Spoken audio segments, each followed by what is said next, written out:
কারণ ওই সময় সে দেখা গেছে যে কিছু সাহাবীর এইভাবে বসে বসে তারা চিন্তা কল্পনা করতেছিল যে আসলে এমন একটা আমল, এমন একটা কাজ, এমন একটা জিনিস যদি আমরা পাইতাম যেটা করলে আল্লাহ রাব্বুল আলামিন জীবনের সমস্ত গুনাহ মাফ করে দিত আর আমাদের জান্নাত দিয়ে দিত। এইভাবে কিছু সাহাবীরা বসে বসে একটা আলোচনা মহসরা করতেছিল, কিন্তু রাসূলুল্লাহ সাল্লাল্লাহু আলাইহি ওয়াসাল্লাম তো সে ছিলেন তার ইসের মধ্যে হুজুরের মধ্যে। আল্লাহ ওই সাহাবীদের মনে সে এই কোরআনের আয়াতগুলো নাযিল করলেন, হে রাসূল আপনার উম্মতকে জানাই দেন, তারা যেটা আকাঙ্ক্ষা করতে, যেটা আলোচনা করতেছে আমি তাদেরকে সুসংবাদ দিতেছি, আপনি যা জানাই দেন।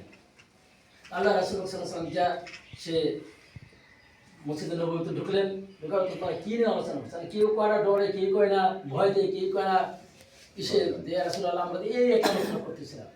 তাই হ্যাঁ, তোমাদের মনের আকাঙ্ক্ষা আল্লাহ রাব্বুল আলামিন জানেন। আল্লাহ কি ইন্নাল্লাহ আলিম জানিস, দ্বন্দ্ব খবর কে রাখে? আল্লাহ রাখে। এইজন্য আল্লাহ বললেন যে আল্লাহ রাসূল বললেন তোমাদের যে তোমরা যে ঠিক করছেন এটা তো আল্লাহ আমার কাছে ওহীর মাধ্যমে জানাই দিয়েছেন, যদি তোমরা এই কাজগুলো করো তাহলে তোমরা কঠিন আযাব থেকে মুক্তি পাবে এবং তোমাদেরকে সে জান্নাতে তোমাদেরকে প্রবেশ করানো হবে, যে জান্নাতে তোমাদের ঝর্ণা প্রবাহিত থাকবে আর চিরস্থায়ী তোমাদেরকে সেখানে একটা ঘর করে দেওয়া হবে। এটাই তোমাদের জন্য সাফল্য। প্রিয় সৈনিক আপনার ভাইরা, আমি এই আয়াত থেকে আপনাদের সামনে অল্প কিছুক্ষণ সময় আমি দুইটি চারটি কথা বলতে চাই ব্যাখ্যা বিশ্লেষণের মাধ্যমে, যে আমরা সর্বপ্রথমে জানতে পারছি সরল অর্থে যে আল্লাহ বলছেন ইয়া আইয়ুহাল্লাযীনা আমানু হাল আদুল্লুকুম আলা তিজারা তুনজিকুম মিন আযাবিল আলীম। এখানে কিন্তু দুনিয়ার হে আইয়ুহান নাস এটা কি বলা হয়েছে? ভাই সব এটা বলা হয়েছে না, এটা কি বলা হয়েছে? ইয়া আইয়ুহাল্লাযীনা আমানু, যারা ঈমান আনছো, যারা আমাকে বিশ্বাস করো, আমার রাসূলকে বিশ্বাস করো, আখিরাতকে বিশ্বাস করো, জাহান্নামকে ভয় করো, জান্নাতের আশা করো, আমি তাদের কি বলতেছি। কথাটা আমাদের একটু গভীরভাবে চিন্তা করতে হবে।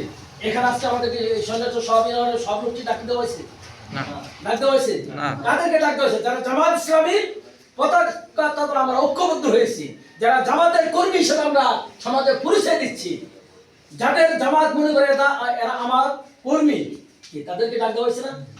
আল্লাহ রাব্বুল আলামিন এভাবে সে ডাক দিলেন ইয়া আইয়ুহাল্লাযীনা আমানু, যারা ঈমানদার মুসলমান তাদেরকে ডাক দেওয়া, দুনিয়ার মানুষকে ডাক দেওয়া হয়েছে।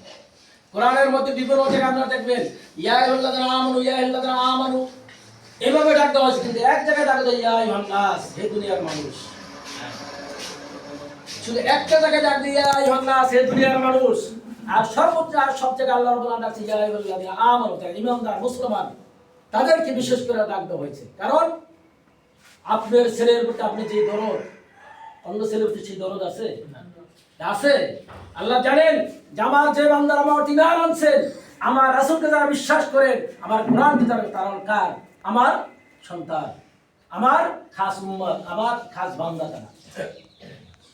এই জন্য বিশেষ করে তাদেরকে ডাকছে, এই বান্দারা, হে মুসলমানরা, তোমাদেরকে আমি এমন একটা ব্যবসার কথা বলবো যে ব্যবসা করলে তোমরা কঠিন আযাব থেকে কালকে আমাদের আযাব পাইবা।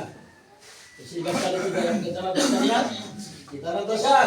আমরা কঠিন আযাব থেকে আযাব পাইতে চাই, তাহলে এরপর আল্লাহ রাব্বুল আলামিন বলেন তুনজিকুম মিন আযাবিল আলীম, কঠিন আযাব থেকে তোমাদেরকে মুক্তি দেওয়া হবে। এরপর তোমাদের কাজটা কি, তোমাদের কি করলে তোমাদের এই কঠিন আযাব থেকে নাজাত হবে, এই কাজগুলো তোমরা জেনে নাও। সেটা হলো তুমিনুনা বিল্লাহ, একমাত্র শুধুমাত্র কার প্রতি ঈমান আনতে হবে? আল্লাহ। কার প্রতি? আমরা সবাই বলি আল্লাহ। আমার সব কিছু মালিক কে? আল্লাহ। আমার খাওয়ানোর মালিক, আমার পড়ানোর, আমার হায়াতের, আমার মুহূর্তের সব কিছু মালিক কে? আল্লাহ। আল্লাহ।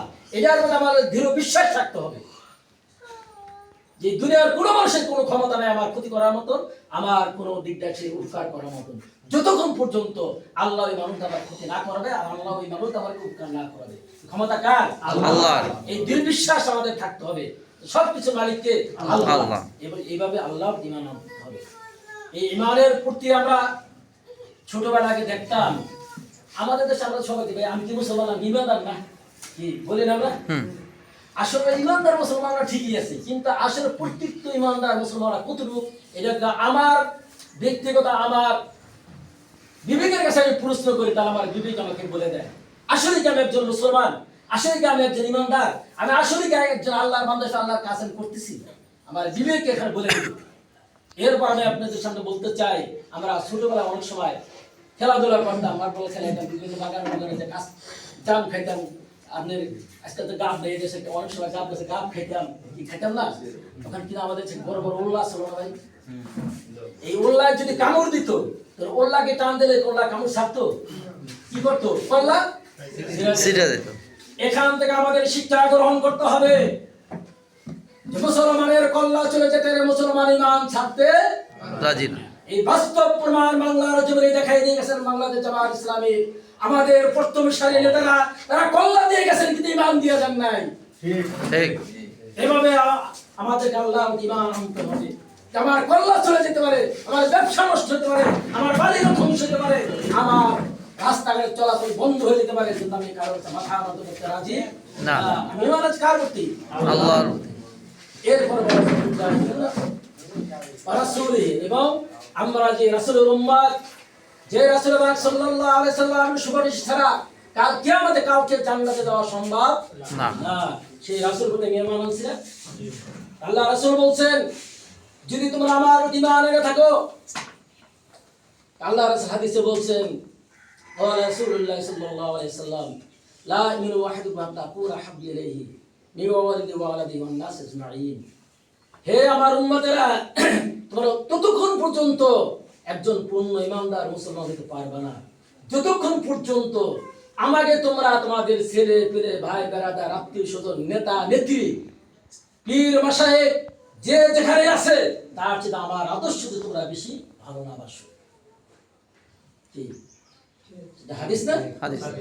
আল্লাহ রাসূলের জীবনে যা কিছু ঘটছে সেই কিন্তু বিদায়ত বলে গেছেন, আমি তোমাদের কাছে দুইটা জিনিস রেখে গেলাম। কি বলছেন না? সেন কোন ব্যক্তির কথা বলছেন, কোন পীরের কথা বলছেন, কোন নেতার কথা বলছেন?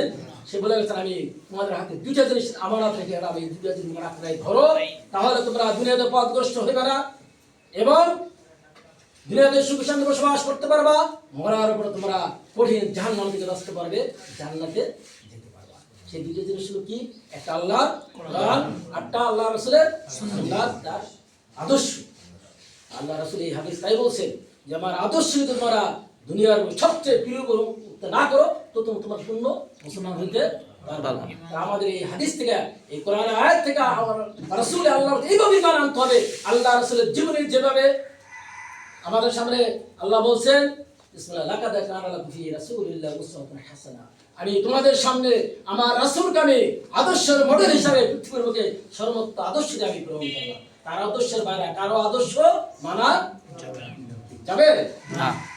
অমুকের আদর্শ সৈনিক আর বলা যাবে না? এটা কোন মুসলমান বলতে পারে আমি অমুকের আদর্শের সৈনিক? এটা বলা যাবে না। আমরা কার সৈনিক? আল্লাহর সৈনিক। কার আদর্শ অনুসারী করে আমরা? আল্লাহ। আমাদের আদর্শ নেতা কে?